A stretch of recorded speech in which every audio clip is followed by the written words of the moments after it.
우리는 하나님의 말씀을 제대로 몰라서 복음과 하나님 나라를 분리시켜 놓았어요. 또 예수님의 복음과 바울의 복음을 나누어 비교하기도 합니다. 왜냐하면 사복음서와는 달리 사도 바울의 서신서나 다른 저자의 서신서에는 하나님 나라가 별로 없기 때문입니다. 그래서 예수님의 복음은 하나님 나라의 복음이고 바울의 복음은 십자가의 복음이라고 이렇게 이분법적으로 이야기하기도 합니다. 참으로 어처구니 없는 일이죠.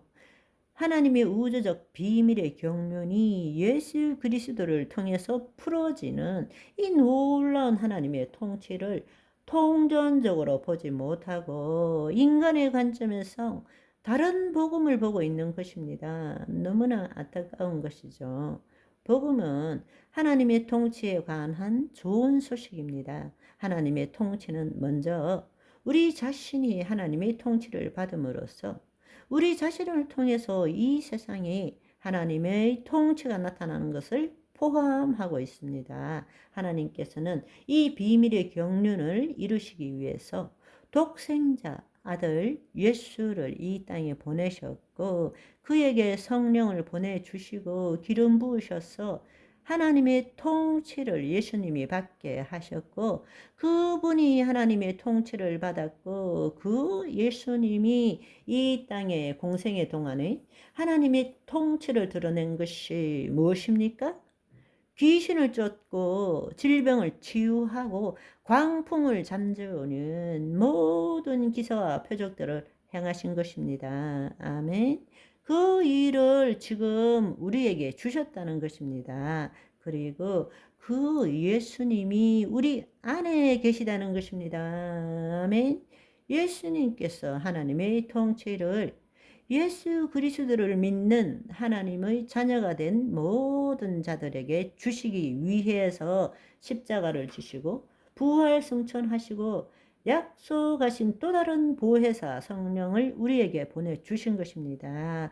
그 일이 바로 오순절날 성령 강림을 체험한 자에게 그리스도 안에서 성령님을 통해서 하나님의 통치함을 받고 하나님의 통치를 나타내는 삶을 살아야 한다는 것입니다. 아멘. 따라서 하나님 나라의 복음은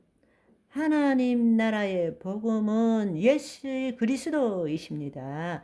왜냐하면 예수 그리스도가 하나님의 통치이기 때문에 그렇습니다. 아멘.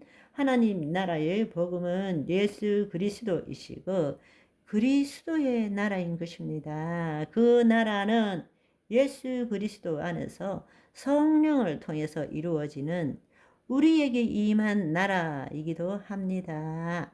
하나님 나라의 복음은 예수 그리스도의 복음이라고 말할 수는 있지만 결코 십자가 대속의 복음일 수는 없다라는 것입니다. 왜냐하면 하나님 나라의 복음과 예수 그리스도의 복음은 주체가 하나님이십니다. 그러나 십자가 대속의 복음은 주체가 우리 나일 수밖에 없다라는 것입니다.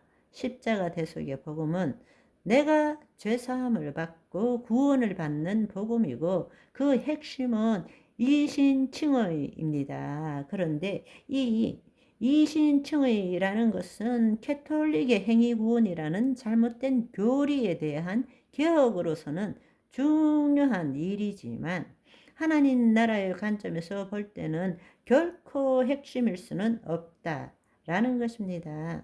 왜냐하면 복음의 주체는 내가 아니라 그리스도이시기 때문입니다. 아멘.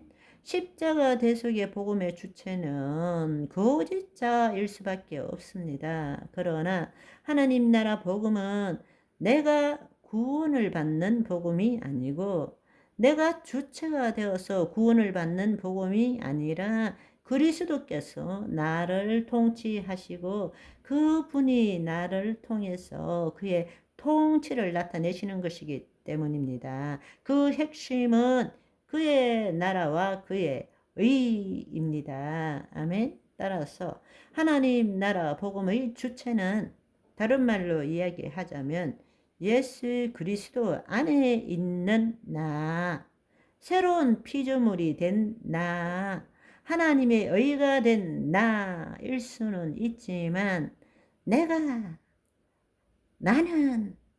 거짓자인 내 생각, 내 감정, 그것을 나라고 믿는 내가는 될 수가 없다라는 이야기입니다. 아멘. 그런데 사람들은 이렇게 생각합니다. 사복음서에는 하나님 나라에 대한 이야기가 많은데 서신서에는 하나님 나라 복음에 대한 이야기가 적지 않는가? 그런데 어떻게 그것을 서신서를 하나님 나라 복음이라고 말할 수 있는가? 이렇게 이야기를 합니다.